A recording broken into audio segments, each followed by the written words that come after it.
ഇന്ന് നമ്മൾ ഇംഗ്ലീഷിൽ കുറച്ച് വലിയ സെന്റൻസസ് ഉണ്ടാക്കാൻ പോവാണ്. അപ്പൊ ചെറിയ പല കാര്യങ്ങൾ ചേർത്തിട്ടല്ലേ നമ്മൾ ലോങ് സെന്റൻസസ് ഉണ്ടാക്കുക. അങ്ങനെ ഈ ഫ്രേസസ് തമ്മിൽ ചേർക്കാൻ, ജോയിൻ ചെയ്യാൻ നമ്മൾ യൂസ് ചെയ്യുന്ന വാക്കുകളെ കണക്ടേഴ്സ് എന്ന് പറയും. അങ്ങനെ ഇംഗ്ലീഷിൽ ഒരുപാട് കണക്ടേഴ്സ് ഉണ്ട്. അതിൽ 5 എണ്ണമാണ് നമ്മൾ ഇന്ന് ഉപയോഗിക്കാൻ പോകുന്നത്. കാണാമല്ലോ ഇവിടെ: when, while, before, after, by the time. അപ്പോൾ വലിയ സെന്റൻസസ് എന്ന് കേൾക്കുമ്പോൾ ഒരു ടെൻഷനും വേണ്ട കേട്ടോ, നമുക്കത് വളരെ ഈസി ആയിട്ട് പഠിക്കാൻ പറ്റും. അതിനു മുൻപ് കഴിഞ്ഞ ക്ലാസ്സിലുണ്ടായിരുന്ന ഹോംവർക്കാണ് ഞാനിവിടെ കാണിക്കുന്നത്. ആദ്യത്തെ 2 ക്വസ്റ്റ്യൻസ് കണ്ടല്ലോ. ഇതിൽ ആ ഫസ്റ്റ് ക്വസ്റ്റ്യനിൽ ഞാൻ അവളോട് പറയും എന്നുള്ളതിന് ഐ വിൽ ടെൽ ഹർ എന്ന് തന്നെ പറയണം. അവിടെ ഐ വിൽ സേ ഹർ എന്ന് പറഞ്ഞാൽ പോരാ, കാരണം ആരോടാ പറയുന്നതെന്ന് പറയുന്നുണ്ടല്ലോ, അവളോട്. അതുകൊണ്ട് ഐ വിൽ ടെൽ ഹർ അത് തന്നെ വരണം. ഇനി അടുത്ത 2 എണ്ണം നോക്കൂ. നിന്റെ സ്ഥാനത്ത് ഞാനായിരുന്നെങ്കിൽ അത് പറയില്ലായിരുന്നു. അങ്ങനെയല്ലേ? അത് പറയില്ലായിരുന്നു എന്നതിന് ഐ വുഡിന്റ് സേ ദാറ്റ് എന്ന് പറഞ്ഞാൽ മതി. അവിടെ ആരോട് പറയില്ലായിരുന്നു എന്ന് പറയുന്നില്ല, അതുകൊണ്ട് ഐ വുഡിന്റ് ടെൽ എന്ന് പറയരുത്, ഐ വുഡിന്റ് സേ ദാറ്റ് എന്ന് തന്നെ പറഞ്ഞാൽ മതി. ഇനി നമുക്ക് ഇന്നത്തെ ക്ലാസ്സിലേക്ക് കിടക്കാം. മലയാളത്തിലെ സെന്റൻസ് നോക്കൂ. ഞാൻ അവളെ നോക്കിയപ്പോൾ അവൾ എന്നെ നോക്കി പുഞ്ചിരിച്ചു. ഇതാ നമുക്ക് ഇംഗ്ലീഷിൽ പറയേണ്ടത്. അപ്പൊ ഇവിടെ കണ്ടോ, 2 കാര്യങ്ങൾ ഒരേ സമയത്ത് നടക്കുന്നുണ്ട്. ഞാൻ അവളെ നോക്കി, അവൾ എന്നെ നോക്കി പുഞ്ചിരിച്ചു. അപ്പൊ ഇത് രണ്ടും നമ്മൾ എങ്ങനെ മലയാളത്തിൽ ജോയിൻ ചെയ്തത്? അപ്പോൾ എന്ന വാക്ക് ഉപയോഗിച്ചു അല്ലെ? ആ അർത്ഥം ഇംഗ്ലീഷിൽ കിട്ടാൻ നമ്മൾ യൂസ് ചെയ്യുക വെൻ എന്ന വാക്കാണ്. പക്ഷെ ഇവിടെ ഒരു കാര്യം, സാധാരണ നമ്മൾ മലയാളത്തിൽ അപ്പോൾ എന്ന് പറയുമ്പോൾ ദെൻ എന്നാണ് പറയുക. പക്ഷെ ഈ അർത്ഥം ഇങ്ങനെ ആ സമയത്ത് ഇത് സംഭവിച്ചു എന്നൊക്കെ പറയേണ്ടി വരുമ്പോൾ ആ ഒരു അർത്ഥം കിട്ടാൻ നമ്മൾ ഇംഗ്ലീഷിൽ വെൻ എന്ന കണക്ടർ ആണ് യൂസ് ചെയ്യുക. ഇവിടെ എങ്ങനെ പറയും? ഞാൻ അവളെ നോക്കിയപ്പോൾ, when I looked at Har, അവളെ നോക്കി, അതുകൊണ്ടാണ് ലുക്ക്ഡ് അറ്റ് എന്ന് പറഞ്ഞത്. അപ്പൊ ഇവിടെ നോക്കി എന്നല്ലേ പറഞ്ഞത്, പാസ്റ്റ് ടെൻസ് അല്ലേ പറഞ്ഞത്, അതുകൊണ്ടാണ് ലുക്ക്ഡ് എന്ന് വന്നത്. When I looked at Har, എന്താ ചെയ്തേ അവള്? അവൾ എന്നെ നോക്കി പുഞ്ചിരിച്ചു. അപ്പൊ പുഞ്ചിരിക്കുക എന്നുള്ളത് നമ്മൾ സ്മൈൽ എന്നാ പറയുക. അപ്പൊ അതിന്റെ പാസ്റ്റ് ടെൻസ് വരണം, പുഞ്ചിരിച്ചു. എന്ത് പറയും? She smiled at me. അവിടെയും നമ്മളെ നോക്കിയാണ് പുഞ്ചിരിക്കുക, അതുകൊണ്ടാണ് ടു സ്മൈൽ അറ്റ് സംബഡി എന്ന് പറയുന്നത്. സ്മൈൽ സംബഡി എന്ന് പറയില്ല. She smiled at me. അപ്പൊ ഇത് ഒരുമിച്ച് വന്ന എങ്ങനെയാ നോക്കൂ. When I looked at Har, she smiled at me. കാരണം മലയാളത്തില് ഞാൻ അവളെ നോക്കിയപ്പോൾ, അവിടെയാണ് അപ്പോൾ എന്ന് വന്നത്. അതുപോലെ തന്നെ ഇംഗ്ലീഷിലും when I looked at Har, she smiled at me. അപ്പൊ അവിടെ ഒരു കാര്യം ശ്രദ്ധിച്ചോ, അത് പറയുമ്പോ നമ്മൾ എങ്ങനെ പറഞ്ഞെന്ന് നോക്കൂ. അവിടെ ഒരു പോസ് വരുന്നുണ്ട്. When I looked at Har അല്ലേ, അതുപോലെ അവിടെ ഒരു കോമ നമ്മൾ ഇടുന്നുണ്ട്. When I looked at Har, she smiled at me. അടുത്തത് നോക്കൂ. ഞാൻ അവനെ വിളിച്ചപ്പോൾ അവൻ പെട്ടെന്ന് ഫോൺ എടുത്തു. നമ്മൾ അങ്ങനെ പറയില്ലേ? അതായത് പെട്ടെന്ന് നമ്മൾ വിളിച്ചതിന് ആൻസർ ചെയ്തു എന്നാണ് പറയുന്നത്. അപ്പൊ അതിന് ഫോൺ എടുത്തു എന്നായിരിക്കും ചിലപ്പോൾ നമ്മൾ മലയാളത്തിൽ പറയുക. ഇവിടെ എന്ത് പറയും നമ്മള്? ഞാൻ അവനെ വിളിച്ചപ്പോൾ. അപ്പൊ വിളിക്കുക എന്നുള്ളതിന് കോൾ എന്നാണ് പറയുക. അതിന്റെ പാസ്റ്റ് ടെൻസ് വരണം, കോൾഡ് എന്ന് വരും. വെൻ ഐ കോൾ ഹിം, അവനെ അല്ലേ, വെൻ ഐ കോൾ ഹിം, അവൻ എന്താ ചെയ്തേ? പെട്ടെന്ന് ആ കോൾ എടുത്ത്, ആ ഫോൺ എടുത്ത് ആൻസർ ചെയ്തു അല്ലെ? അതിന് he answered the phone quickly എന്ന് പറയാം. അപ്പൊ ഫോൺ എടുത്ത് സംസാരിച്ചു, അതിനാണ് ഹി ആൻസേർഡ് ദ ഫോൺ എന്ന് പറയുന്നത്. എന്നിട്ട് പെട്ടെന്ന് എന്ന് പറഞ്ഞില്ലേ, അതിന് നമ്മൾ ക്വിക്ലി കൂടെ അതിന്റെ കൂടെ ചേർത്തു അവസാനം. എങ്ങനെയാ ചെയ്തേ? പെട്ടെന്ന്, അതാണ് ക്വിക്ലി. അപ്പൊ സെന്റൻസ് എങ്ങനെയാ വന്നേ? When I called him, he answered the phone quickly. ഇവിടെ ഒരു കാര്യം, നമുക്ക് ഈ പറഞ്ഞ കാര്യങ്ങളുടെ ഓർഡർ തിരിച്ചു പറയാം. അതായത് ഇങ്ങനെയും പറയാം, he answered the phone quickly when I called him, അങ്ങനെയും പറയാം. പക്ഷെ അങ്ങനെ പറയുമ്പോൾ നമ്മൾ ആ കോമ ഇടേണ്ട കാര്യമില്ല. മനസ്സിലായോ? ആ വെൻ വെച്ച് തുടങ്ങുന്ന ഭാഗം ഉണ്ടല്ലോ, അത് ആദ്യം വരുമ്പോഴാണ് നമ്മൾ കോമ ഇടുക. അത് ഓർത്തേക്കണം കേട്ടോ. അല്ലാത്ത പക്ഷം ഇത് രണ്ടും നമുക്ക് ഒരേപോലെ പറയാം. ആ കോമയിൽ മാത്രം നമ്മളൊന്ന് ശ്രദ്ധിച്ചാൽ മതി. അപ്പൊ ഇതോ, അവള് മുറിയിൽ പ്രവേശിച്ചപ്പോ എല്ലാവരും കൈയടിച്ചു.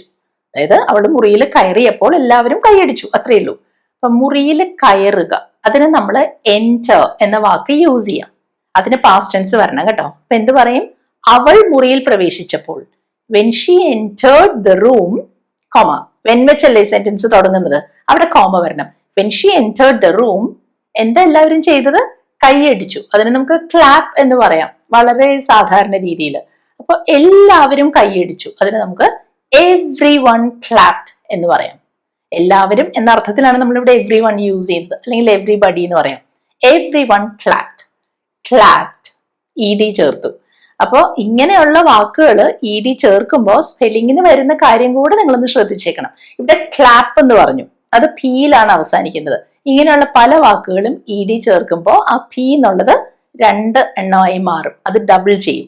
അപ്പൊ ഇവിടെ കണ്ടല്ലോ ക്ലാപ്പ് എന്നുള്ളതിന്റെ സ്പെല്ലിംഗ് കണ്ടില്ലേ? അങ്ങനെയുള്ള നിങ്ങൾ നോട്ട് ചെയ്ത് വെച്ച് റിവൈസ് ചെയ്യണം കേട്ടോ. ഇതൊന്ന് നോക്കിയേ. അവരെ കണ്ടപ്പോൾ ഞാൻ കൈവീശി. അപ്പൊ മലയാളത്തിൽ നമ്മൾ ഇത്രേ പറയുന്നുള്ളൂ, പക്ഷെ ശരിക്കും പറഞ്ഞാൽ ഉദ്ദേശിക്കുന്നത് ഞാൻ അവരെ കണ്ടപ്പോൾ ഞാൻ കൈവീശി എന്നാണ്. പക്ഷെ മലയാളത്തിൽ നമ്മൾ ആ ഞാൻ എന്നുള്ളത് അങ്ങനെ ആവർത്തിക്കാതെയാണ് നോക്കുന്നത്, അല്ലെ? അത് അണ്ടർസ്റ്റുഡ് ആണല്ലോ ഞാനാണെന്ന്. പക്ഷെ ഇംഗ്ലീഷിൽ അങ്ങനെയല്ല. ഈ സെന്റൻസിന്റെ ആദ്യം നമ്മൾ സബ്ജക്ട് പറഞ്ഞ് തന്നെ തുടങ്ങണം. അപ്പൊ അവിടെ ഐ എന്നുള്ളത് പറഞ്ഞേ പറ്റൂ. ഞാൻ അവരെ കണ്ടപ്പോൾ എന്ന് തന്നെ പറയണം എന്ന്. എന്ത് പറയും? When I so them. അവിടെ സോ എന്നാ പറഞ്ഞത്, കാരണം ഞാൻ അവരെ നോക്കിയപ്പോൾ എന്നല്ല, ഞാൻ അവരെ കണ്ടപ്പോൾ എന്നല്ലേ പറഞ്ഞത്. കാണുക എന്നുള്ളതിന് നമ്മൾ സീ എന്ന് പറഞ്ഞാൽ മതി. അതിന്റെ പാസ്റ്റ് ടെൻസ് ആണ് സോ. അപ്പൊ വെൻ ഐ സോ ദെം, ഞാൻ എന്താ ചെയ്തേ? ഞാൻ കൈവീശി. കൈ വീശുക എന്നുള്ളതിന് നമ്മൾ വേവ് എന്ന് പറയും. ഈ തിരമാല എന്നുള്ളതിനും നമ്മൾ വേവ് എന്നുള്ള വാക്ക് യൂസ് ചെയ്യും. അത് നൗൺ ആണ്, പക്ഷെ ഇവിടെ ഇതൊരു വേർബ് ആയിട്ട് കൈ വീശുക എന്നുള്ള അർത്ഥത്തിലാണ് നമ്മൾ വേവ് യൂസ് ചെയ്യുന്നത്. എങ്ങനെ ഇതിന് പാസ്റ്റ് ടെൻസ് പറയുക? വേവ്ഡ് എന്ന് പറഞ്ഞാൽ മതി. എന്ത് പറയും? When I so them I waved. ഇനി അവരെ നോക്കി കൈവീശി എന്ന് പറയണമായിരുന്നെങ്കിൽ ഐ വേവ്ഡ് അറ്റ് ദെം എന്ന് പറയുമായിരുന്നു. അവിടെ അറ്റ് ദെം എന്നുകൂടെ ചേർക്കണം. അപ്പൊ അത് മനസ്സിലായല്ലോ? അപ്പൊ ഇവിടെ എല്ലാം നിങ്ങളൊരു കാര്യം മനസ്സിലാക്കിയോ? നമ്മൾ ഇതുവരെ കണ്ട സെന്റൻസസിലെല്ലാം നമ്മൾ 2 കാര്യങ്ങൾ പറഞ്ഞിട്ടുണ്ട്, അല്ലെ? 2 പ്രവൃത്തികൾ, രണ്ട് ആക്ഷൻസ് അവിടെ നടന്നിട്ടുണ്ട്. ഇത് രണ്ടും വളരെ ചെറിയ ഷോർട്ട് ആയിട്ടുള്ള ആക്ഷൻസ് ആയിരുന്നു. കണ്ടില്ലേ? ഞാൻ അവരെ കണ്ടു, ഞാൻ കൈവീശി, ഇതെല്ലാം പെട്ടെന്ന് തീരുന്ന ആക്ഷൻസ് ആണ്. അപ്പൊ ഒരേ സമയത്ത് നടക്കുന്ന 2 ഷോർട്ട് ആയിട്ടുള്ള പെട്ടെന്ന് തീരുന്ന ആക്ഷൻസിനെ കുറിച്ച് പറയുമ്പോഴാണ് നമ്മൾ ഇങ്ങനെ പറയുന്നത്. വെൻ ഐ ഡിഡ് ദിസ്, അത് അപ്പൊ അവിടെ പാസ്റ്റ് ടെൻസ്, സിമ്പിൾ പാസ്റ്റ് ആണ് വരുന്നത്. When I so them I waved. രണ്ടും നമ്മൾ സിമ്പിൾ പാസ്റ്റ്, സാധാരണ പാസ്റ്റ് ടെൻസ് അങ്ങോട്ട് യൂസ് ചെയ്തു. ശരിയല്ലേ? നമ്മൾ ഇതിനു മുമ്പ് ലുക്ഡ് എന്ന് കണ്ടു, ഇപ്പൊ വേവ്ഡ് എന്ന് കണ്ടു, അല്ലെങ്കിൽ സ്മൈൽഡ് എന്ന് കണ്ടു. എല്ലായിടത്തും നമ്മൾ ആ ED ചേർത്ത് ആ പാസ്റ്റ് ഫോം അങ്ങ് യൂസ് ചെയ്യാണ് ചെയ്തത്. പക്ഷെ ഇനി നമ്മൾ കുറച്ച് ഡിഫറെന്റ് ആയിട്ടുള്ള ഒരു പാറ്റേൺ ആണ് കാണുന്നത്. നോക്കൂ, ഞാൻ അവളെ കണ്ടപ്പോൾ അവള് കരയുകയായിരുന്നു. ഞാൻ അവളെ നോക്കിയപ്പോൾ അവൾ കരഞ്ഞു എന്നല്ല ഞാൻ പറഞ്ഞേ. അപ്പൊ ഇവിടെ എന്താ സംഭവം? ഞാൻ അവളെ കണ്ടു, അത് പെട്ടെന്ന് കഴിഞ്ഞ ഒരു കാര്യമാണ്, കണ്ടു. പക്ഷെ കരയുകയായിരുന്നു, അത് തുടർന്നുകൊണ്ടിരിക്കുന്ന ഒരു പ്രവൃത്തിയാണ്, അല്ലെ?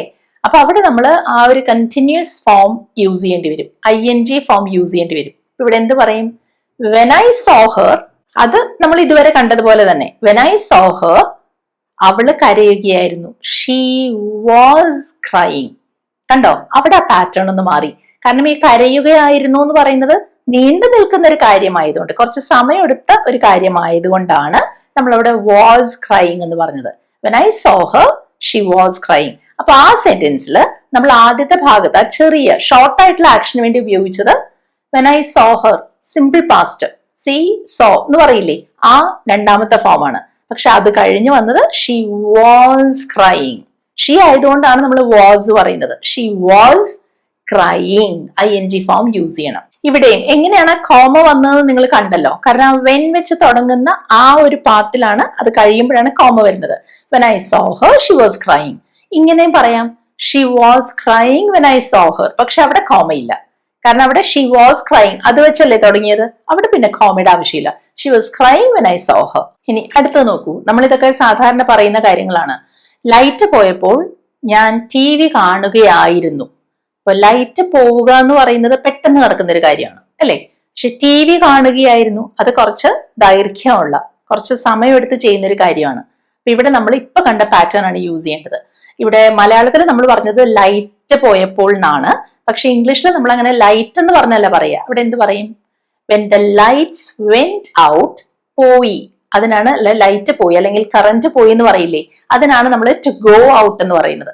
അതിന്റെ പാസ്റ്റ് ടെൻസ് യൂസ് ചെയ്യണം. അപ്പൊ നമുക്ക് വെന്റ് ഔട്ട് എന്ന് കിട്ടും. പക്ഷെ ശ്രദ്ധിച്ചല്ലോ, ഇവിടെ ഞാൻ പറഞ്ഞത് when the lights went out എന്നാണ്. When the light went out എന്ന് പറയില്ല കേട്ടോ. അല്ലെങ്കിൽ when the power went out എന്ന് പറയാം, അല്ലെങ്കിൽ when the electricity went out എന്നെല്ലാം പറയാം. പവർ വെന്റ് ഓഫ് എന്നും പറയാം കേട്ടോ. അപ്പൊ ലൈറ്റ്സ് എന്ന് പറയാൻ ഓർക്കണം, അതുപോലെ വെന്റ് ഔട്ട് എന്നാണ് നമ്മൾ പറയുന്നത്. ആ ഔട്ട് എന്നുള്ളത് കൂടെ ചേർക്കണം. വെറുതെ ദ ലൈറ്റ്സ് വെന്റ് എന്ന് പറയില്ല, പോയി എന്നുള്ളതിനെ വെന്റ് ഔട്ട് എന്ന് പറയണം. When the lights went out, എന്താ സംഭവിച്ചുകൊണ്ടിരുന്നേ? ഞാൻ ടി വി കാണുകയായിരുന്നു. എന്ത് പറയണം? I was watching T V. I ആയതുകൊണ്ട് was. I was watching T V. ഇത് നമുക്ക് തിരിച്ചും പറയാം. I was watching T V when the lights went out. അങ്ങനെ പറയാം. ഇത് നിങ്ങളൊന്ന് പറഞ്ഞു നോക്കൂ. നീ എന്നെ വിളിച്ചപ്പോൾ ഞാൻ ഉറങ്ങുകയായിരുന്നു. അപ്പോ ഞാൻ ഉറങ്ങുകയായിരുന്നു, അതാണ് നീളം കൂടിയ ആക്ഷൻ അല്ലെ, ലോങ് ആക്ഷൻ അതാണ്. അവിടെയാണ് നമ്മൾ വാസ് ING പറയേണ്ടത്. അപ്പൊ നമുക്ക് ആ പാർട്ട് വെച്ചൊന്ന് പറഞ്ഞു നോക്കാം. ഞാൻ ഉറങ്ങുകയായിരുന്നു. I was sleeping. എപ്പോ? നീ എന്നെ വിളിച്ചപ്പോ. When you called me. നീ എന്നെ വിളിച്ചു എന്ന് പറയുന്നത് വളരെ ഷോർട്ട് ആയിട്ടുള്ള ഒരു ആക്ഷൻ അല്ലേ. അവിടെ നമ്മൾ ആ സിമ്പിൾ പാസ്റ്റ് ഉപയോഗിച്ചാൽ മതി. ആ വേർബിന്റെ രണ്ടാമത്തെ ഫോം യൂസ് ചെയ്താൽ മതി. അതാണ് ഈ കണ്ടത്. I was sleeping when you called me. ഇനി ഇത് നോക്കൂ. ഞാൻ ഇന്ന് രാവിലെ ഉണർന്നപ്പോൾ മഴ പെയ്യുകയായിരുന്നു. ഇതാ നമുക്ക് പറയേണ്ടത്. അപ്പൊ ഈ ഒരു സെന്റൻസ് നോക്കൂ. ഇവിടെ രണ്ട് കാര്യങ്ങൾ നമ്മൾ പറയുന്നുണ്ട് അല്ലെ. ഒന്ന് വളരെ പെട്ടെന്ന് കഴിയുന്ന ഷോർട്ട് ആയിട്ടുള്ള ഒരു ആക്ഷൻ ആണ്. വേറൊന്ന് കുറച്ച് സമയമെടുത്ത ലോങ് ആയിട്ടുള്ള ഒരു ആക്ഷനും ആയിരുന്നു അല്ലെ. ഞാൻ ഇന്ന് രാവിലെ ഉണർന്നപ്പോൾ, അത് പെട്ടെന്ന് കഴിഞ്ഞൊരു കാര്യമല്ലേ, ഷോർട്ട് ആയിട്ടുള്ള ഒരു കാര്യമാണിത്. അപ്പൊ ഈ ഉണരുക എന്നുള്ളതിന് നമ്മൾ എന്താ പറയുക? വേക്കപ്പ് എന്ന് പറയും. അതിന്റെ പാസ്റ്റ് ഫോം യൂസ് ചെയ്യണ്ടേ ഇവിടെ. ആ നീളം കുറഞ്ഞ ആക്ഷന്റെ പാസ്റ്റ് ഫോം അല്ലേ. അപ്പൊ എന്ത് പറയും? വോക്ക് അപ്പ് എന്ന് പറഞ്ഞാൽ മതി. അതായത് വേർബിന്റെ രണ്ടാമത്തെ ഫോമാണ് വോക്ക് അപ്പ് എന്ന് പറയും. അപ്പൊ ഇവിടെ എന്ത് പറയും? When I woke up this morning. എന്താണ് ഈ ദിസ് മോർണിംഗ് എന്ന് പറയുന്നത്? ഞാൻ പറഞ്ഞത് ഇന്ന് രാവിലെ എന്നാണ് അല്ലെ. പക്ഷെ അതിന് നമ്മൾ മലയാളത്തില് ടുഡേ മോർണിംഗ് എന്നല്ല, ദിസ് മോർണിംഗ് എന്നാണ് പറയുക. ടുഡേ മോർണിംഗ് എന്ന് പറയുമ്പോൾ അത് വളരെ ഓക്വേർഡ് ആയിട്ട് തോന്നും. സാധാരണ നാച്ചുറൽ ഇംഗ്ലീഷിൽ പറയുന്നത് ദിസ് മോർണിംഗ് എന്നാണ്. ഇനി എന്താ സംഭവിച്ചത്? ആ സമയത്ത് എന്ത് നടക്കുകയായിരുന്നു? മഴ പെയ്തുകൊണ്ടിരിക്കുകയായിരുന്നു, മഴ പെയ്യുകയായിരുന്നു. അവിടെ നമ്മൾ പറയുക ഇറ്റ് വാസ് റെയിനിങ് എന്നാണ്. നമ്മൾ ഇതിനു മുമ്പ് പല ക്ലാസ്സസിലും കണ്ടിട്ടുണ്ട്. മഴയെ കുറിച്ച് പറയുമ്പോൾ അത് പെയ്യുന്നു അല്ലെങ്കിൽ പെയ്തു എന്നൊക്കെ പറയാൻ നമ്മൾ ഇറ്റ് വെച്ചാണ് തുടങ്ങുക. It was raining. ഇറ്റ് എന്ന് പറയുമ്പോൾ അത് സിംഗുലർ ആണല്ലോ, അപ്പൊ വാസ് വരണം. It was raining. സെന്റൻസ് എങ്ങനെയാ വന്നേ? When I woke up this morning it was raining. Phone ring ചെയ്തപ്പോൾ ഞങ്ങൾ ഊണ് കഴിക്കുകയായിരുന്നു. ഇവിടെയും നടന്നു കഴിഞ്ഞ രണ്ട് കാര്യങ്ങളാണ്. പക്ഷെ അതിലൊന്ന് ചെറിയ നീളം കുറഞ്ഞ ഒരു ആക്ഷനാണ്, മറ്റത് ലോങ് ആയിട്ടുള്ള ഒരു ആക്ഷനാണ് അല്ലെ. ഞങ്ങൾ ഊണ് കഴിക്കുകയായിരുന്നു, അത് കുറച്ച് സമയം എടുത്ത് ചെയ്യുന്ന ഒരു കാര്യമല്ലേ. അപ്പൊ നമുക്ക് ഈ സെന്റൻസ് ഈ ഒരു പാർട്ട് വെച്ച് പറഞ്ഞു തുടങ്ങാം. എന്ത് പറയും? We were having lunch. ഊണ് കഴിക്കുക എന്നുള്ളതിന് ടു ഹാവ് ലഞ്ച് എന്ന് പറയും. അവിടെ നമ്മൾ ING ചേർക്കണമല്ലോ. പക്ഷെ ഞങ്ങൾ എന്നല്ലേ പറഞ്ഞത്, വി അല്ലേ വരുന്നത്. അതുകൊണ്ടാണ് വി വർ എന്ന് പറഞ്ഞത്. അവിടെ വാസ് പറ്റില്ല. We were having lunch. എപ്പോ? ഫോൺ റിങ് ചെയ്തപ്പോൾ. When the phone rang. അപ്പൊ ഫോൺ റിങ് ചെയ്യുക, മണിയടിക്കുക എന്നുള്ളതിന് നമുക്ക് റിങ് എന്നുള്ള വേർബ് ഉപയോഗിക്കുമല്ലോ. അതിന്റെ രണ്ടാമത്തെ ഫോമാണ് റാങ്. അതാണ് ഈ വന്നത്. We were having lunch when the phone rang. അത് തിരിച്ചും പറയാം. When the phone rang, we were having lunch. നമ്മളിപ്പോ രണ്ട് പാറ്റേൺസ് കണ്ടു കഴിഞ്ഞു അല്ലെ. ആദ്യത്തെ എങ്ങനെയായിരുന്നു? പാസ്റ്റില് ഒരേ സമയത്ത് നടക്കുന്ന രണ്ട് ഷോർട്ട് ആയിട്ടുള്ള ആക്ഷൻസിനെ കുറിച്ച് പറയുമ്പോൾ നമ്മൾ അവിടെ വെൻ ആണ് യൂസ് ചെയ്തത്. അതായത് when I looked at Har she smiled at me. ഞാൻ അവളെ നോക്കിയപ്പോൾ അവളെ എന്നെ നോക്കി ചിരിച്ചു. കണ്ടോ അവിടെ ലുക്ഡ്, സ്മൈൽഡ്. ആ വേർബിന്റെ രണ്ടാമത്തെ ഫോം അല്ലേ രണ്ട് സ്ഥലത്ത് നമ്മൾ യൂസ് ചെയ്തത്. രണ്ടാമത്തെ പാറ്റേൺ എന്തായിരുന്നു? പാസ്റ്റിൽ നടക്കുന്ന കാര്യങ്ങൾ തന്നെ, പക്ഷെ അതിലൊന്ന് ലോങ് ആയിട്ടുള്ള ആക്ഷൻ ആണെങ്കിൽ അവിടെ നമ്മൾ ING ഫോം യൂസ് ചെയ്തു. When I so Har she was crying. അവിടെ വാസ് ക്രൈയിങ് എന്നാണ് പറഞ്ഞത് അല്ലെ. ഇനി നമ്മൾ കുറച്ചുകൂടി ഡിഫറെന്റ് ആയിട്ടുള്ള ഒരു പാറ്റേൺ കാണാൻ പോവാണ്. നോക്കൂ. ഞാൻ ഉറങ്ങിയപ്പോൾ എന്റെ ചേച്ചി പഠിക്കുകയായിരുന്നു. ഇവിടെ നിങ്ങൾ ഒരു കാര്യം കണ്ടോ? ഇവിടെ രണ്ട് ആക്ഷൻസും സമയമെടുത്ത് ചെയ്യുന്ന ലോങ് ആയിട്ടുള്ള ആക്ഷൻസ് ആണ്. ഒന്ന് ഉറങ്ങുക, മറ്റത് പഠിക്കുക. അപ്പൊ ആദ്യത്തെ ആ സെക്കൻഡ് പാർട്ട് നമുക്ക് നോക്കാം. എന്റെ ചേച്ചി പഠിക്കുകയായിരുന്നു. ആദ്യം നമുക്കതൊന്ന് പറഞ്ഞു നോക്കാം. My sister was studying. എപ്പോ? ഞാൻ ഉറങ്ങിയപ്പോൾ. അതും ലോങ് ആയിട്ടുള്ള ഒരു ആക്ഷൻ ആയതുകൊണ്ട് അവിടെ നമ്മളൊരു പുതിയ വാക്കാണ് ഉപയോഗിച്ച് ചേർക്കാൻ പോകുന്നത്. അവിടെ നമ്മൾ വൈൽ യൂസ് ചെയ്യും. വൈൽ ഐ വാസ് സ്ലീപ്പിംഗ് എന്ന് പറയും. ഇവിടെ എന്താ വന്നതെന്ന് കണ്ടോ? രണ്ട് ആക്ഷൻസിനും നമ്മൾ ING ഫോം യൂസ് ചെയ്തു. എന്നിട്ട് ജോയിൻ ചെയ്യാൻ ഉപയോഗിച്ചത് while ആണ്. അപ്പൊ അതെന്താ വന്നേ നോക്കൂ. My sister was studying while I was sleeping. ഇവിടെ രണ്ട് സ്ഥലത്തും വാസ് വരാൻ കാരണം ഒന്ന് മൈ സിസ്റ്റർ വാസ്, രണ്ടാമത്തത് ഐ, അവിടെയും ഐ വാസ് എന്ന് തന്നെ വരും. അപ്പൊ നീളമുള്ള ഒരു ആക്ഷന്റെ കൂടെ പറയുന്നത് കൊണ്ട് അവിടെ നമ്മൾ while ആണ് യൂസ് ചെയ്തത്. അപ്പൊ ഇത് നമുക്ക് തിരിച്ചു പറയാട്ടോ. while I was sleeping my sister was studying. അവിടെയും കണ്ടോ ആ while വെച്ച് തുടങ്ങിയ ആ ഒരു പാർട്ട് ഉണ്ടല്ലോ, അത് വെച്ചാണ് സെന്റൻസ് തുടങ്ങുന്നതെങ്കിൽ അത് കഴിഞ്ഞ് നമ്മൾ കോമ ഇടണം. while I was sleeping my sister was studying. മുൻപ് നമ്മൾ ഇങ്ങനെ ഒരു സെന്റൻസ് കണ്ട് ഓർക്കുന്നില്ലേ? ലൈറ്റ് പോയപ്പോൾ ഞാൻ TV കാണുകയായിരുന്നു. അവിടെ നമ്മൾ എന്താ പറഞ്ഞേ? when the lights went out I was watching TV അല്ലേ? അവിടെ ലൈറ്റ് പോയി, അതൊരു വളരെ ഷോർട്ട് ആയിട്ടുള്ള ആക്ഷൻ ആയതുകൊണ്ട് അവിടെ നമ്മൾ when ചേർത്ത് പറഞ്ഞു. when the lights went out I was watching TV. പക്ഷെ ഇങ്ങനെയാണ് പറയുന്നതെങ്കിലോ, ഞാൻ TV കണ്ടുകൊണ്ടിരിക്കുമ്പോഴാണ് ലൈറ്റ് പോയത്, അല്ലെങ്കിൽ ഞാൻ TV കണ്ടുകൊണ്ടിരിക്കുമ്പോൾ ലൈറ്റ് പോയി. അവിടെ എന്ത് പറയും? ഞാൻ TV കണ്ടുകൊണ്ടിരിക്കുമ്പോൾ ആ ഒരു ലോങ് ആയിട്ടുള്ള ആക്ഷന്റെ കൂടെയാണ് നമ്മൾ when അല്ലെങ്കിൽ while ചേർക്കേണ്ടത് അല്ലെ? അപ്പൊ TV കണ്ടുകൊണ്ടിരിക്കുമ്പോൾ ലോങ് ആയിട്ടുള്ള ആക്ഷൻ ആയതുകൊണ്ട് അവിടെ നമ്മൾ when അല്ല while ചേർക്കണം. എന്ത് പറയും? while I was watching TV the lights went out. മനസ്സിലായോ? നിങ്ങൾക്ക് ആ വ്യത്യാസം മനസ്സിലായോ?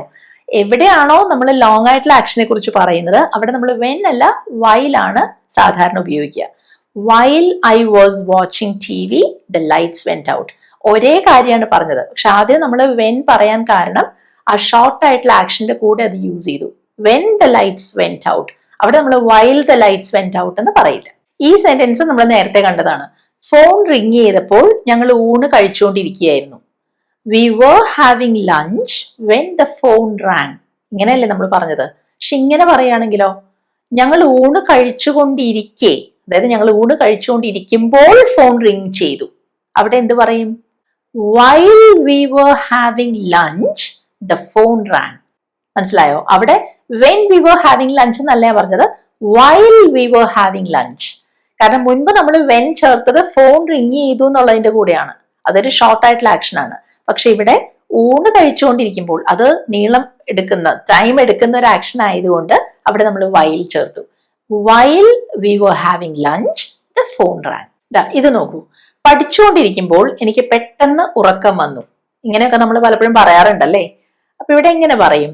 ഇവിടെ പഠിച്ചുകൊണ്ടിരിക്കുമ്പോൾ അതൊരു ലോങ് ആക്ഷൻ ആണ്, അവിടെ നമ്മൾ ing ഫോം യൂസ് ചെയ്യണം, ഒപ്പം while തന്നെ വരിക വേണം. എന്ത് പറയും? while I was studying എനിക്ക് പെട്ടെന്ന് ഉറക്കം വന്നു. I suddenly felt sleepy. ഉറക്കം വന്നു എന്നുള്ളതിനാണ് നമ്മൾ felt sleepy എന്ന് പറഞ്ഞത്. അപ്പൊ അങ്ങനെ തോന്നുക, അതിനാണ് നമ്മൾ ഫീൽ യൂസ് ചെയ്യുക. അതിന്റെ പാസ്റ്റ് ടെൻസ് ആണ് felt. പെട്ടെന്ന്, അതിനാണ് suddenly എന്ന് പറഞ്ഞത്. ഇപ്പൊ സെന്റൻസ് എന്താണ്? while I was studying I suddenly felt sleepy. ഇവിടെ ഞാനൊരു ടിപ്പ് കൂടെ പറയാം. ഈ while എന്ന് കണ്ടല്ലോ, അതിന് പകരം അതേ അർത്ഥം കിട്ടാൻ നമുക്ക് as എന്ന വാക്കും ഉപയോഗിക്കാം. അപ്പൊ ഇതേ സെന്റൻസ് നമുക്ക് ഇങ്ങനെ പറയാം: as I was studying I suddenly felt sleepy. അപ്പൊ മുൻപ് നമ്മൾ പറഞ്ഞു while I was studying എന്ന്, ഇവിടെ പറഞ്ഞു as I was studying. അത്രയേ ഉള്ളൂ വ്യത്യാസം. ഇതേപോലെ ഒരു എക്സാമ്പിളോട് ഞാൻ പറയാം. ജോലിക്ക് പോകുമ്പോൾ ഞാനൊരു പഴയ സുഹൃത്തിനെ കണ്ടു. അപ്പൊ ഞാൻ ആണ് ജോലിക്ക് പോയതെന്നുള്ളത് ഇവിടെ ക്ലിയർ ആണല്ലോ. അപ്പൊ ഇവിടെ ജോലിക്ക് പോവുക എന്ന് പറയുമ്പോൾ അതൊരു ലോങ് ആക്ഷൻ അല്ലേ. അവിടെ എന്ത് പറയും? while I was going to work. while I was going to work എന്താ സംഭവിച്ചേ? ഞാനൊരു പഴയ സുഹൃത്തിനെ കണ്ടു. I saw an old friend. അവിടെ കണ്ടു എന്നാണ്. I saw, സിയുടെ past tense. I saw an old friend. ഇനി ഇതേ കാര്യം നമ്മൾ എങ്ങനെയാണ് as ഉപയോഗിച്ച് പറയാ? as I was going to work I saw an old friend. മനസ്സിലായോ? whileന് പകരം നമ്മളിവിടെ as ആണ് യൂസ് ചെയ്തത്. നമ്മളിപ്പോ കണ്ട when, while ഇതിന്റെ യൂസിനെ കുറിച്ച് നിങ്ങൾക്ക് എന്തെങ്കിലും സംശയങ്ങൾ ബാക്കിയുണ്ടെങ്കിൽ അത് മാറാൻ ഞാനിവിടെ 2 എക്സാമ്പിൾസ് കാണിക്കാം. അത് കാണുമ്പോൾ നിങ്ങൾക്ക് അതിന്റെ വ്യത്യാസം ക്ലിയർ ആവും. അപ്പൊ ആദ്യത്തെ സെന്റൻസ് നോക്കൂ. അനു വിളിച്ചപ്പോൾ ഞാൻ ചെടി നനയ്ക്കുകയായിരുന്നു. when Anu called I was watering plants. Anu വിളിച്ചു, അതൊരു ഷോർട്ട് ആക്ഷൻ ആണ്. when Anu called I was watering plants. ഇനി അനു ഉറങ്ങിയപ്പോൾ ഞാൻ ചെടി നനയ്ക്കുകയായിരുന്നു. അവിടെ എന്ത് പറയും? അനു ഉറങ്ങിയപ്പോൾ. ആ ഉറങ്ങുക എന്ന് പറയുന്നത് ഒരു ലോങ് ആക്ഷൻ ആയതുകൊണ്ട് അവിടെ ഞാൻ വൈൽ യൂസ് ചെയ്യും. While Anu was sleeping I was watering plants. രണ്ടും ഒരു ലോങ് ആയിട്ടുള്ള ആക്ഷൻ ആയതുകൊണ്ട് അവിടെ നമ്മൾ രണ്ടിടത്തും ING ഫോം യൂസ് ചെയ്തു. എന്നിട്ട് വൈലാണ് വന്നത്. While Anu was sleeping I was watering plants. ഇനി നമ്മൾ അടുത്ത പാറ്റേൺ കാണാൻ പോവാ കേട്ടോ. പലപ്പോഴും നമ്മൾ ഇങ്ങനെയുള്ള കാര്യങ്ങൾ പറയാറില്ലേ, ഞാൻ അവളെ വിളിച്ചപ്പോഴേക്കും അവൾ ഓഫീസിൽ നിന്ന്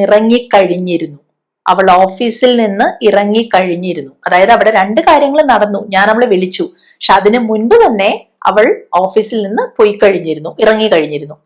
എങ്ങനെ പറയും നമ്മള്? She had left the office. ഇറങ്ങുക എന്നുള്ളതിനെ നമ്മൾ ഈ ലീവ് എന്ന് പറയുന്നത്. എങ്ങോട്ടെങ്കിലും പോകാൻ ഇറങ്ങുക, ലീവ്. അതിന്റെ മൂന്നാമത്തെ ഫോം ആണ് ഇവിടെ വന്നത്, ലെഫ്റ്റ്. മാത്രമല്ല ഹാഡും ഉപയോഗിക്കണം. She had left the office. അതുപോലെ ഞാൻ വീട്ടിലെത്തിയപ്പോഴേക്കും കുട്ടികൾ ഉറങ്ങാൻ പോയിരുന്നു, അവർ ഉറങ്ങാൻ പോയി കഴിഞ്ഞിരുന്നു. അവിടെയും they had gone to bed എന്ന് പറയും. അപ്പൊ പോവുക, ഗോ ആണ്. അതിന്റെ മൂന്നാമത്തെ ഫോം ആണല്ലോ ഗോൺ, നമ്മൾ നേരത്തെ കണ്ടിട്ടുണ്ട്. അതിന്റെ കൂടെ ഹാഡും വന്നു. They had gone to bed. ഞാൻ സ്കൂളിലെത്തിയപ്പോ പരീക്ഷ തുടങ്ങിയിരുന്നു. ഞാൻ എത്തുന്നതിന് മുൻപ് തന്നെ പരീക്ഷ തുടങ്ങിപ്പോയി അല്ലെ? അവിടെ എന്ത് പറയും? The exam had started. അപ്പോ തുടങ്ങുക, സ്റ്റാർട്ട്. അതിന്റെ മൂന്നാമത്തെ ഫോം സ്റ്റാർട്ടഡ് ആണ്. അവിടെയാണ് നമ്മൾ ഈ ഹാഡ് കൂടെ യൂസ് ചെയ്തത്. The exam had started. കണ്ടല്ലോ?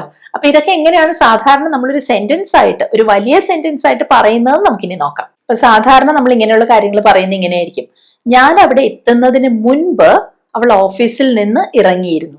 അവിടെ എങ്ങനെ പറയും? She had left the office before I reached there. അതിന് മുൻപ് എന്ന് പറഞ്ഞില്ലേ, അതിനാണ് ബിഫോർ യൂസ് ചെയ്തത്. എന്തിനു മുൻപ്? ഞാൻ അവിടെ എത്തുന്നതിന് മുൻപ്. അപ്പൊ എത്തുക എന്നുള്ളത് നമുക്ക് റീച്ച് എന്ന് പറയാം, അല്ലെങ്കിൽ ഗെറ്റും യൂസ് ചെയ്യാം കേട്ടോ. ഇവിടെ ഞാൻ റീച്ച് ആണ് പറഞ്ഞത്. അപ്പൊ എങ്ങനെ വന്നു നോക്കൂ, ബിഫോർ ഐ റീച്ച്ഡ് ദെയർ. ഇവിടെ രണ്ട് കാര്യങ്ങൾ നടന്നിട്ടുണ്ട്. ഞാൻ അവിടെ എത്തി, അതിന് മുൻപ് അവൾ അവിടെ നിന്ന് പോയി. അപ്പൊ ആദ്യം നടന്നത് എന്താണ്? അവൾ അവിടെ നിന്ന് പോയി, അത് കഴിഞ്ഞിട്ടല്ലേ ഞാൻ അവിടെ എത്തിയത്. അപ്പൊ ആദ്യം നടന്ന ആക്ഷന് നമ്മൾ എപ്പോഴും ഇങ്ങനെ ഹാഡും ആ വേർബിന്റെ മൂന്നാമത്തെ ഫോമും യൂസ് ചെയ്ത് പറയണം. അതാണ് ഈ കണ്ടത്. She had left the office. അവൾ ഓഫീസിൽ നിന്ന് ഇറങ്ങിയിരുന്നു. She had left the office before I reached there. ഞാൻ അവിടെ എത്തുന്നതിന് മുൻപ്. അത് രണ്ടാമത് നടന്ന കാര്യമായതുകൊണ്ട് അവിടെ നമ്മൾ വേർബിന്റെ രണ്ടാമത്തെ ഫോം റീച്ച്ഡ് അത് യൂസ് ചെയ്താൽ മതി. ഇനി ഇതേ കാര്യം ചിലപ്പോൾ നമ്മൾ ഇങ്ങനെയും പറയാറുണ്ട്. ഞാൻ അവിടെ എത്തിയപ്പോൾ അവൾ ഓഫീസിൽ നിന്ന് ഇറങ്ങിയിരുന്നു. അപ്പൊ ഞാൻ അവിടെ എത്തിയപ്പോൾ എന്നല്ലേ പറഞ്ഞത്, എത്തുന്നതിന് മുൻപ് എന്നല്ലല്ലോ. അങ്ങനെയാണെങ്കിൽ നമുക്ക് ഇങ്ങനെ പറയാം, when I reached there അല്ലെങ്കിൽ when I got there എന്ന് പറയാം. ഈ റീച്ച്ഡ്, എത്തി എന്നുള്ളതിന് പകരം ഗോട്ട് എന്ന് പറയാം. ഗെറ്റിന്റെ പാസ്റ്റ് ടെൻസ്. എത്തുക എന്നുള്ളതിന് അങ്ങനെ പറയും നമ്മൾ, ഗോട്ട് എന്ന്. അപ്പോ എന്താ ഇവിടെ പറഞ്ഞത്?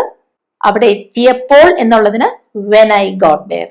ഞാൻ അവിടെ എത്തിയപ്പോഴേക്കും അവൾ ഓഫീസിൽ നിന്ന് ഇറങ്ങിയിരുന്നു എന്ന് പറയാമല്ലോ. ആ എത്തിയപ്പോഴേക്കും എന്നുള്ള അർത്ഥം കിട്ടാൻ ബൈ ദ ടൈം എന്ന് പറയും. By the time I got there. അപ്പൊ മനസ്സിലായോ? ഈ ഒരേ കാര്യം തന്നെയാണ് നമ്മൾ ചെറിയ വ്യത്യാസത്തോടെ ബിഫോർ അല്ലെങ്കിൽ വെൻ അല്ലെങ്കിൽ ബൈ ദ ടൈം എന്നൊക്കെ പറയുന്നത്. ഇത് ഓരോന്നിനും ഞാൻ പല എക്സാമ്പിൾസ് കാണിക്കാം. നോക്കൂ, ഞാൻ വീട്ടിലെത്തുന്നതിന് മുൻപ് കുട്ടികൾ ഉറങ്ങാൻ പോയിരുന്നു. അപ്പൊ കുട്ടികൾ ഉറങ്ങാൻ പോയിരുന്നു, അത് ആദ്യം കഴിഞ്ഞ കാര്യമാണ് അല്ലെ? അവിടെ നമ്മൾ എന്ത് പറയും? The kids had gone to bed. കണ്ടോ? ആദ്യം കഴിഞ്ഞതായതുകൊണ്ടാണ് ഹാഡ് ഗോൺ നമ്മൾ യൂസ് ചെയ്തത്. The kids had gone to bed. എപ്പോ?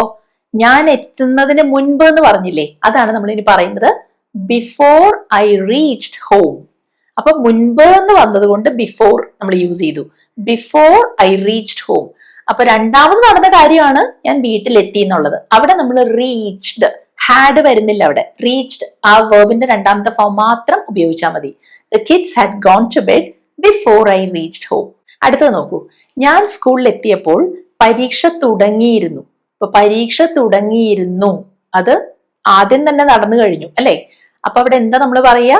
ഹാഡ് യൂസ് ചെയ്ത് ആ കാര്യം പറയണം. The exam had started. എപ്പോ? ഞാൻ സ്കൂളിൽ എത്തിയപ്പോൾ. അവിടെ നമ്മൾ വെൻ യൂസ് ചെയ്താൽ മതി. When I reached school. കണ്ടോ? വെൻ ഐ റീച്ച്ഡ് രണ്ടാമത് നടന്ന കാര്യമായതുകൊണ്ട് അവിടെ വേർബിന്റെ രണ്ടാമത്തെ ഫോം ആ റീച്ച്ഡ് എന്നുള്ളത് മാത്രം വന്നാൽ മതിയേ. When I reached school. പിന്നെ ഇവിടെ ഒരു കാര്യം, ഇങ്ങനൊരു കാര്യം അതിനോടകം തുടങ്ങി കഴിഞ്ഞിരുന്നു, ആ ഒരു അർത്ഥം കിട്ടാൻ നമ്മൾ അവിടെ ഓൾറെഡി കൂടെ ചേർക്കും. അപ്പൊ ഇങ്ങനെ വരും, the exam had already started when I reached school. ഇനി പരീക്ഷ അപ്പം അങ്ങോട്ട് തുടങ്ങിയിട്ടുണ്ടായിരുന്നുള്ളൂ എന്നൊരർത്ഥമാണ് കിട്ടേണ്ടതെങ്കിൽ ഇതേ കാര്യം നമ്മൾ ജസ്റ്റ് ചേർത്ത് പറയും. The exam had just started when I reached school. അപ്പൊ ഓൾറെഡിയും ജസ്റ്റും തമ്മിലുള്ള വ്യത്യാസം മനസ്സിലായോ? ഇപ്പൊ അങ്ങോട്ട് തുടങ്ങിയിട്ടുണ്ടായിരുന്നുള്ളൂ എന്നൊരു അർത്ഥം കിട്ടണമെങ്കിൽ ജസ്റ്റ് യൂസ് ചെയ്യണം. ഇതിനോടകം തുടങ്ങി കഴിഞ്ഞിരുന്നു, എപ്പോഴേ തുടങ്ങി കഴിഞ്ഞു എന്നൊരർത്ഥം കിട്ടണമെങ്കിൽ ഓൾറെഡി ആണ് അവിടെ നമ്മൾ ഉപയോഗിക്കുക. ഇനി ഇത് നോക്കൂ, ഞാൻ വീട്ടിലെത്തിയപ്പോഴേക്കും അതിഥികള് പോയി കഴിഞ്ഞിരുന്നു. അപ്പൊ നിങ്ങൾ ആലോചിച്ച് നോക്കൂ, ഇവിടെ ആദ്യം നടന്നത് എന്താണ്? ഗെസ് പോയി, അത് കഴിഞ്ഞിട്ടാണ് നമ്മൾ വീട്ടിലെത്തിയത് അല്ലേ? അപ്പോ ഇവിടെ ഞാൻ പറഞ്ഞത് എങ്ങനെയാന്ന് കണ്ടോ? ഞാൻ വീട്ടിലെത്തിയപ്പോഴേക്കും ആ ഒരു അർത്ഥം കിട്ടാൻ നമ്മൾ ബൈ ദ ടൈം എന്ന ഫ്രേസ് ആണ് യൂസ് ചെയ്യുക. അപ്പൊ അതാണല്ലോ രണ്ടാമത് നടന്നത്. നമ്മൾ വീട്ടിലെത്തുക എന്നുള്ളതല്ലേ രണ്ടാമത് നടന്നത്. അവിടെ നമ്മൾ വേർബിന്റെ രണ്ടാമത്തെ ഫോം മാത്രം യൂസ് ചെയ്താൽ മതി, ഹാഡ് വേണ്ടല്ലോ. അപ്പൊ എന്ത് പറയും? By the time I got home, അതായത് by the time I reached home, comma എന്താ സംഭവിച്ചേ? അതിഥികൾ പോയി കഴിഞ്ഞിരുന്നു, അത് ഓൾറെഡി സംഭവിച്ചു കഴിഞ്ഞിരുന്നു. The guest had already left. കണ്ടോ എങ്ങനെ വന്നേന്ന്? അപ്പൊ രണ്ടാമത് നടന്ന കാര്യത്തിന് നമ്മൾ സിമ്പിൾ പാസ്റ്റ് ടെൻസ് മാത്രം യൂസ് ചെയ്തു. By the time I got home the guest had already left. അത് ആദ്യം നടന്നത് കൊണ്ടാണ് അവിടെ ഹാഡ് യൂസ് ചെയ്തത്. The guest had already left. ആ ലീവ് എന്ന് പറയുന്ന വേർബിന്റെ മൂന്നാമത്തെ ഫോം ആണല്ലോ ലെഫ്റ്റ്. ഹാഡ് ലെഫ്റ്റിന്റെ ഇടയ്ക്കായിട്ടാണ് നമ്മൾ ഓൾറെഡി വെക്കുന്നത്. അല്ലാതെ ഓൾറെഡി ഹാഡ് ലെഫ്റ്റ് എന്ന് പറയില്ല. The guest had already left. 5 വയസ്സായപ്പോഴേക്കും അവൻ നീന്താൻ പഠിച്ചിരുന്നു. അപ്പൊ 5 വയസ്സായപ്പോഴേക്കും അതിന് മുൻപ് തന്നെ നീന്താൻ പഠിച്ചു കഴിഞ്ഞു അല്ലെ? അവിടെ എന്ത് പറയും? By the time he was 5, 5 വയസ്സായപ്പോഴേക്കും ആയി, അതിന് നമ്മൾ പാസ്റ്റ് ടെൻസ് ആയിട്ടാണ് വാസ് വന്നത്. By the time he was 5 he had learned, പഠിച്ചു കഴിഞ്ഞിരുന്നു. He had learned how to swim. അവിടെ നമ്മൾ നേരത്തെ കണ്ടിട്ടുണ്ട്, he had learn to swim എന്ന് പറഞ്ഞാൽ പോരാ, അല്ലെങ്കിൽ ഹി ഹാഡ് ലേൺ സ്വിമ്മിംഗ് എന്ന് പറയുന്നതിലും നല്ലത് he had learned how to swim. കണ്ടോ, അവിടെ ഹാഡ് ലേൺഡ്. ആദ്യം നടന്നത് ഈ പഠിച്ചു കഴിയലല്ലേ, അത് കഴിഞ്ഞിട്ടല്ലേ 5 വയസ്സായത്. അതുകൊണ്ടാണ് ഹാഡ് ലേൺഡ് എന്ന് പറഞ്ഞത്.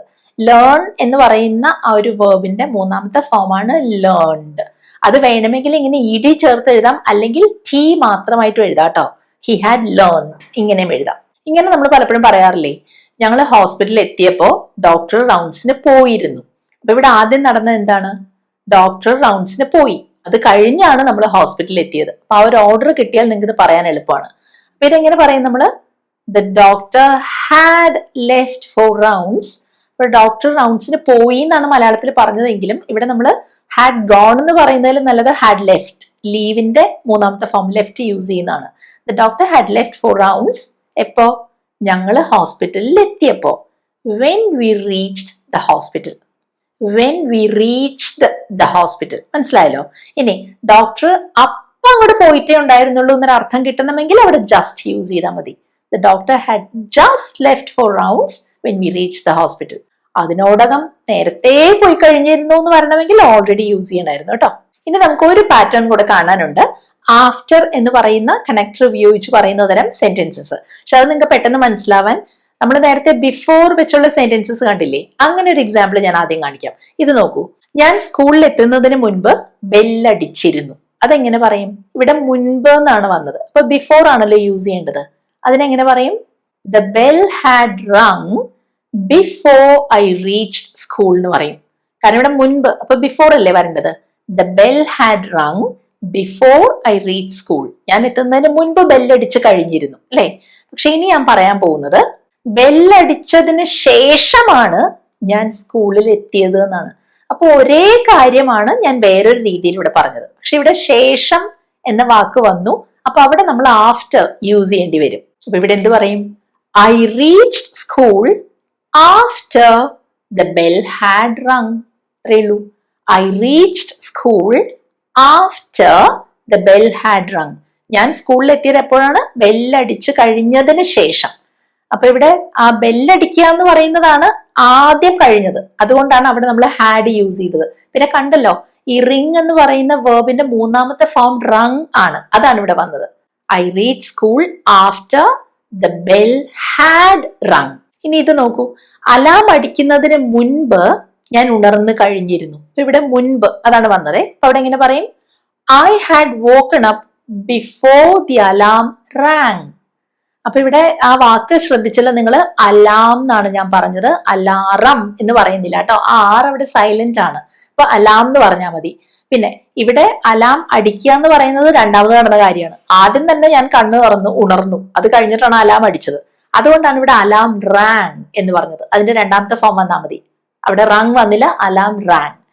ഇനി ഇതേ കാര്യം ഞാൻ ഇങ്ങനെ പറയാണ്, ഞാൻ ഉണർന്നു കഴിഞ്ഞാണ് അലാം അടിച്ചത്. അപ്പൊ അവിടെ കഴിഞ്ഞാണ് എന്ന് പറഞ്ഞത് കൊണ്ട് ആഫ്റ്റർ വരണം, ശേഷം എന്നുള്ള അർത്ഥത്തിലല്ലേ. അപ്പൊ ആഫ്റ്റർ വരണം. എന്ത് പറയും? The alarm rang after I had woken up. അപ്പോ അലാം അടിച്ചു എപ്പോ? ഞാൻ ഉണർന്നതിന് ശേഷം. The alarm rang after I had woken up. അപ്പൊ ഇങ്ങനെയുള്ള സെന്റൻസസ് വരുമ്പോൾ നിങ്ങൾ ആദ്യം മനസ്സിലാക്കേണ്ടത് ഏതാണ് ഇവിടെ ആദ്യം നടന്നത് എന്നുള്ളതാണ്. അവിടെയാണ് നമ്മൾ ഹാഡ് യൂസ് ചെയ്യേണ്ടത്. ഹാഡും വേർബിന്റെ മൂന്നാമത്തെ ഫോമും യൂസ് ചെയ്യേണ്ടത്. അത് മനസ്സിലാക്കി കഴിഞ്ഞാൽ പകുതി കാര്യം ശരിയായി. അത് കഴിഞ്ഞ് ആ ഒരു സെന്റൻസിലെ ആ ഒരു ഓർഡർ അനുസരിച്ചാണ് നമ്മൾ ആഫ്റ്റർ വേണോ അല്ലെങ്കിൽ ബിഫോർ വേണോ എന്നുള്ളത് മനസ്സിലാക്കുന്നത്. മുൻപ് എന്നാണെങ്കിൽ ബിഫോർ, ശേഷം എന്നാണെങ്കിൽ ആഫ്റ്റർ. അത് മനസ്സിലാക്കുക. ഇതെങ്ങനെ പറയും? പുറത്ത് പോകുന്നതിന് മുൻപ് അവൻ ഹോംവർക്ക് ചെയ്തിരുന്നു. അപ്പൊ നിങ്ങൾ മനസ്സിലാക്കൂ, ആദ്യം നടന്നത് എന്താണ്? അവൻ ഹോംവർക്ക് ചെയ്തു. അത് കഴിഞ്ഞിട്ടാണ് അവൻ പുറത്തു പോയത്, അല്ലെ? പക്ഷെ ഇവിടെ ഈ സെന്റൻസിൽ നമുക്ക് മുൻപ് എന്നുള്ള വാക്കാണ് ഉപയോഗിക്കേണ്ടത്, ബിഫോർ ആണ് വരേണ്ടത്. അപ്പൊ എന്ത് പറയും? He had done his homework before he went out. പുറത്തു പോവുകയല്ല രണ്ടാമത് ചെയ്തത്. അവിടെ പാസ്റ്റ് സിമ്പിൾ, ആ വെർബിന്റെ രണ്ടാമത്തെ ഫോം മാത്രം വന്നാൽ മതി. He had done his homework before he went out. ഇതേ കാര്യമാണ് ഞാൻ ഇങ്ങനെ പറയുന്നത്. ഹോംവർക്ക് ചെയ്ത് കഴിഞ്ഞാണ് അവൻ പുറത്തു പോയത്, അല്ലെങ്കിൽ ഹോംവർക്ക് ചെയ്തതിന് ശേഷമാണ് അവൻ പുറത്തു പോയത്. അവിടെ എന്ത് പറയും? He went out after he had done his homework. He went out after he had done his homework. ഒരെണ്ണം കൂടെ. അതിഥികൾ പോയതിനു ശേഷം ഞാൻ പാത്രം കഴുകി. ഇതാ പറയേണ്ടതേ. അവിടെ എന്ത് പറയും? ശേഷം, ആഫ്റ്റർ ആണ് യൂസ് ചെയ്യേണ്ടത്. അപ്പൊ എന്താ ആദ്യം നടന്നത്? ഗെസ് പോയോ അതോ നിങ്ങൾ പാത്രം കഴുകിയോ? ആദ്യം ഗെസ് പോയി. എന്ത് പറയും? I washed the dishes after the guests had left. പിന്നെ ഒരു കാര്യം ഇവിടെ വേണമെങ്കിൽ ഈ രണ്ടാമത്തെ പാർട്ടില്ലേ, അത് ആദ്യം കൊണ്ടുവരാം സെന്റൻസിന്റെ. After the guest had left, I washed the dishes. അങ്ങനെയും പറയാം. പിന്നെ നമ്മള് when, while, പിന്നെ before, after, by the time, അതുപോലെ as, ഇതെല്ലാം വരുന്ന തരം സെന്റൻസസ് അല്ലേ, ലോങ് സെന്റൻസസ് അല്ലേ നമ്മളിന്ന് പറയാൻ പഠിച്ചത്. അതിനെ ബേസ് ചെയ്താണ് ക്വസ്റ്റ്യൻസ്. 4 എണ്ണം ഉണ്ട്. ആദ്യത്തെ നോക്കൂ. വാർത്ത കേട്ടപ്പോൾ അവർ കരഞ്ഞു. അപ്പൊ ഇവിടെ ഒരു കാര്യം മനസ്സിലാക്കണം, അവരാണ് വാർത്ത കേട്ടത്. അവര് വാർത്ത കേട്ടപ്പോൾ അവര് കരഞ്ഞു എന്നാണ് പറയേണ്ടത്. രണ്ടും ഷോർട്ട് ആയിട്ടുള്ള ആക്ഷൻസ് ആണ്. എന്ത് പറയും എന്ന് ആലോചിച്ച് നോക്കൂ. രണ്ടാമത്തത്, ഡോബെൽ അടിച്ചപ്പോൾ മായ ഉറങ്ങുകയായിരുന്നു. അപ്പൊ ഇവിടെ ഒരു ചെറിയ ആക്ഷനും ഉണ്ട്, ഒരു ലോങ് ആയിട്ടുള്ള ആക്ഷനും ഉണ്ട്. ഡോബെൽ അടിച്ചപ്പോൾ മായ ഉറങ്ങുകയായിരുന്നു. നന്നായിട്ട് ആലോചിച്ച് ആൻസർ ചെയ്യൂ. മൂന്നാമത്തത്, ഗെസ് എത്തുന്നതിന് മുൻപ് അവള് വീട് വൃത്തിയാക്കി കഴിഞ്ഞിരുന്നു. മനസ്സിലായല്ലോ? അതിഥികൾ എത്തുന്നതിന് മുൻപ് അവള് വീട് വൃത്തിയാക്കി കഴിഞ്ഞിരുന്നു. ഏതാണ് ആദ്യം നടന്നതെന്ന് മനസ്സിലാക്കി ഇത് ഇംഗ്ലീഷിൽ പറയൂ. പക്ഷെ ഇവിടെ നമ്മൾ യൂസ് ചെയ്തത് മുൻപ് എന്ന വാക്കാണ്. ഇതേ കാര്യം തന്നെയാണ് ഞാൻ 4ാമത്തെ ക്വസ്റ്റ്യൻ ആയിട്ട് തരുന്നത്. കുറച്ച് വ്യത്യാസമുണ്ട്. അവള് വീട് വൃത്തിയാക്കി കഴിഞ്ഞാണ് ഗെസ് എത്തിയത്, അതിഥികൾ എത്തിയത് എന്നാണ് പറയുന്നത്. അപ്പൊ ഇവിടെ ഒരു കാര്യം, ഈ എത്തുക എന്നുള്ളതിന് നമുക്ക് അറൈവ് എന്ന വാക്ക് യൂസ് ചെയ്യാം കേട്ടോ, അറൈവ്. പിന്നെ വീട് വൃത്തിയാക്കുക അതിനറിയാമല്ലോ, ക്ലീൻ ആണ് യൂസ് ചെയ്യുക. അതിന്റെ 3ാമത്തെ ഫോം ക്ലീൻഡ് തന്നെയാണ്, അറിയാമല്ലോ അത്. അപ്പൊ നന്നായിട്ട് ആലോചിച്ച് ഈ ക്വസ്റ്റ്യൻസ് എല്ലാം ആൻസർ ചെയ്യൂ. ഇന്നത്തെ വീഡിയോയിൽ നമ്മൾ ലോങ് സെന്റൻസസ് ഉണ്ടാക്കാനാണ് പഠിച്ചത്. ഈ വീഡിയോ നിങ്ങൾക്ക് ഹെൽപ്ഫുൾ ആയി കാണുമെന്ന് ഞാൻ കരുതുന്നു. നിങ്ങളുടെ അഭിപ്രായങ്ങൾ അറിയിക്കുക. വീഡിയോ ഇഷ്ടമായാൽ ലൈക്ക് ചെയ്യൂ. അധികം താമസിയാതെ അടുത്ത വീഡിയോ ആയിട്ട് കാണാം. ഇതേപോലെയുള്ള വേറൊരു സെറ്റ് ലോങ് സെന്റൻസസ് അന്ന് നമുക്ക് പ്രാക്ടീസ് ചെയ്യാം. അതുവരെ ബൈ.